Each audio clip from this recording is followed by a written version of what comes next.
General, yes, is new, fresh. Yes, thank you.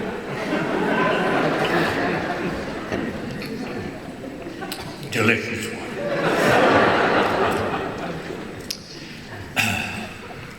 Oatmeal. I eat oatmeal for breakfast. I make it on the hot plate and put skimmed milk on it. I eat it alone.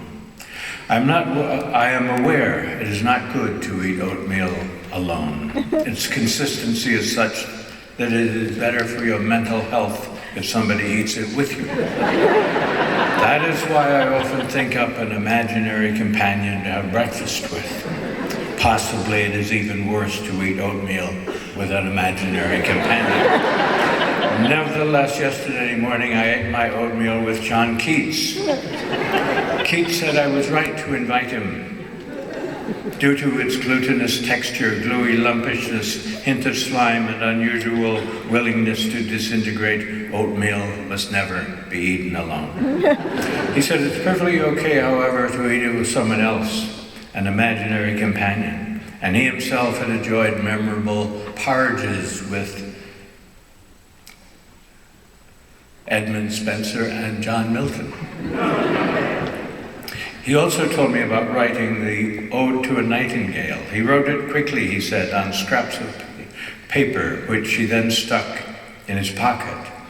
But when he got home, he couldn't figure out the order of the stanzas. And he and a friend spread the papers on a table, and they made some sense of them, but he isn't sure to this day if they got it right. He still wonders about the occasional sense of drift between stanzas, and the way here and there a line will go into the configuration of a Muslim at prayer, then raise itself up and peer about, then lay itself down, slightly off the mark, causing the poem to move forward with God's reckless wobble. He said that someone told him that later in life Wordsworth heard about the scraps of paper and tried shuffling some stanzas of his own, but only made matters worse. When breakfast was over, John recited To Autumn. He recited it slowly with much feeling, and he articulated the words lovingly, and his odd accent sounded sweet. He didn't offer the story of writing To Autumn. I doubt if there is much of one, but he did say the sight of a just harvested oat field got him started on it.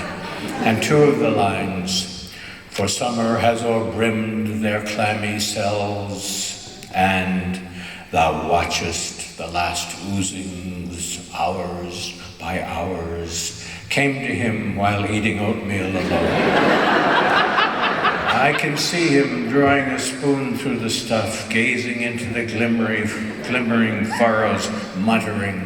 And it occurs to me, maybe there is no sublime, only the shining of the amnion's tatters.